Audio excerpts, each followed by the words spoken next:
مانے کے لیے کہ وہ سب لے رہا ہوں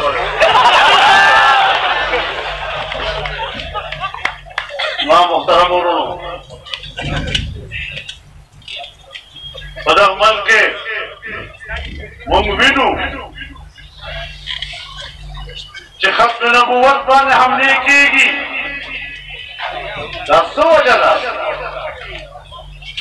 میں جب تقریر کرتا ہوں میں نے اس دن لاڑکانے میں بات کی میری پوری تقریر لائیو دکھائی جا رہی تھی لیکن جب میں نے قادیانیوں کے خلاف بات کی تو میری آواز خاموش کر دی گئی قادیانیوں کے خلاف بات کرنا پاکستان میں کیوں جرم ہو گیا ہے قادیانیوں کا جو یار ہے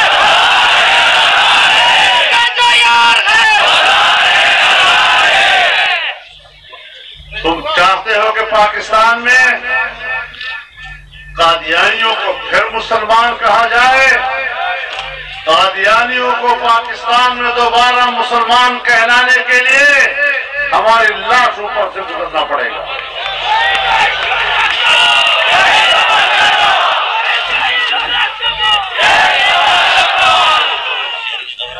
ناموس رسالت پر حملے کیے جا رہے ہیں ناموس رسالت کی توہین کے مرتکب لوگوں کو باعزت بری بھی کیا جاتا ہے باعزت طور پر ملک سے باہر بھی بھیجا جاتا ہے اور آج فرانس میں جناب رسول اللہ صلی اللہ علیہ وسلم کی توہین کی جا رہی ہے اور حکمرانوں کی سرپرستی کے اندر عام شہری توہین کرے تو ایک شہری کا جرم ہے لیکن تمہاری حکومت میں اسرائیل کو تسلیم کرنے کی باتیں ہو رہی ہیں روزانہ بھی کوئی نہ کوئی آ کر یہ تحریک چلا رہا ہے کہ اسرائیل کو تسلیم کیا جائے اسرائیل کو تسلیم کیا جائے اسرائیل کو تسلیم کرنے میں بڑے فائدے ہیں شرم نہیں آتی آپ لوگوں کو کہنا تو یہ چاہیے تھا کہ فلسطین کو تسلیم کرو فلسطینی ریاست کو تسلیم کرو بیت المقدس کو اس کا دارالخلافہ تسلیم کرو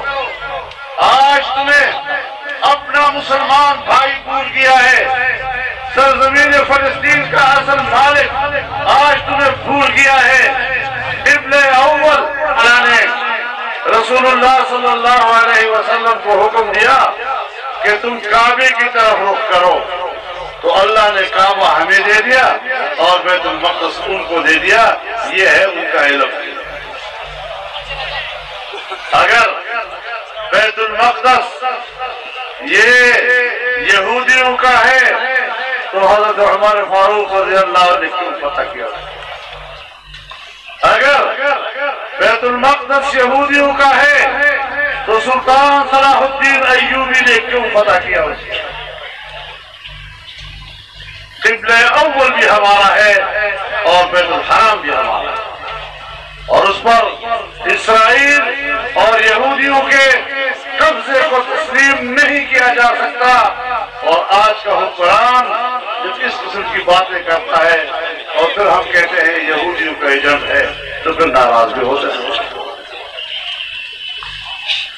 یہ سازشیں آج پاکستان میں چل رہی ہیں ان سازشوں کو کسی قیمت پر قبول نہیں کیا جا سکتا میرے محترم دوست ہم نے تحریک چلانی ہے اس حکومت کے خاتمے کے لیے چلانی ہے ناجائز حکومت کے خاتمے کے لیے چلانی ہے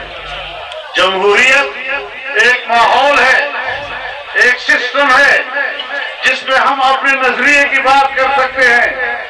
جس میں ہم اسلام کی بات کر سکتے ہیں پارلیمنٹ ہے تو آئین نے تسلیم کیا کہ اسلام پاکستان کا مملکتی مذہب ہوگا پارلیمنٹ ہے تو آئین میں یہ بات تسلیم کی گئی کہ کوئی قانون قرآن و سنت کے خلاف نہیں بنے گا اور ہر قانون قرآن و سنت کے مطابق بنے گا۔ پارلیمنٹ ہے تو ختم نبوت کا مسئلہ وہاں پر دلیل کی جنگ لڑ کر حل کیا گیا۔ قادیانیوں کو پارلیمنٹ کے ذریعے غیر مسلم اقلیت قرار دیا گیا۔ ناموس رسالت کا قانون پارلیمنٹ کے ذریعے پاس کیا گیا۔ ایک ماحول ہے جمہوری ماحول جس میں ہم دین اسلام کی بات۔ میرے محترم دوستو، ہم نے اس ملک کے آئین کے مطابق کرنا ہے، ایک میثاق پاکستان ہے اور پوری قوم کے درمیان ایک میثاق ملی کی حیثیت رکھتا ہے۔ انشاءاللہ العزیز قبائلی عوام ایک پلیٹ فارم ہے۔ آپ عہد کر لیں کہ ہم نے قبائلی علاقوں میں جمعیت علماء اسلام کے علاوہ اور کسی قوت کو پنپنے نہیں دیں گے۔ یہی آپ کی آواز ہے، یہی آپ کی ترجمان ہے، یہی آپ کا نظریہ و عقیدہ ہے اور یہی پرچم نبوی، یہ برکت کا سایہ ہے جو آپ کے اوپر لہرا رہا ہے۔